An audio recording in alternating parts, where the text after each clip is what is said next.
ఒకానొకప్పుడు బలిచక్రవర్తి తన తాతగారైన ప్రహ్లాదుడిని అడిగాడు, ఓర్పు గొప్పదా పరాక్రమం గొప్పదా అని అడిగాడు.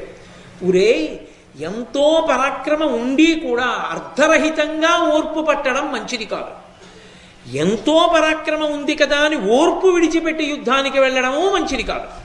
ఎంత ఓర్పు పట్టాలో అంత ఓర్పు పట్టాలి. ఎప్పుడు పరాక్రమం ప్రదర్శించాలో అప్పుడు పరాక్రమం ప్రదర్శించాలి. రెండిటినీ నమ్మాలి తప్ప, రెండిటినీ ప్రదర్శించాలి తప్ప, ఏదో ఒకటి పట్టుకుని రెండవ దాన్ని అణిచేయడం వ్యక్తి వికసనానికి మార్గం కాదు సుమా అని ఆనాడు ప్రహ్లాదుడు బలిచక్రవర్తికి చెప్పాడు.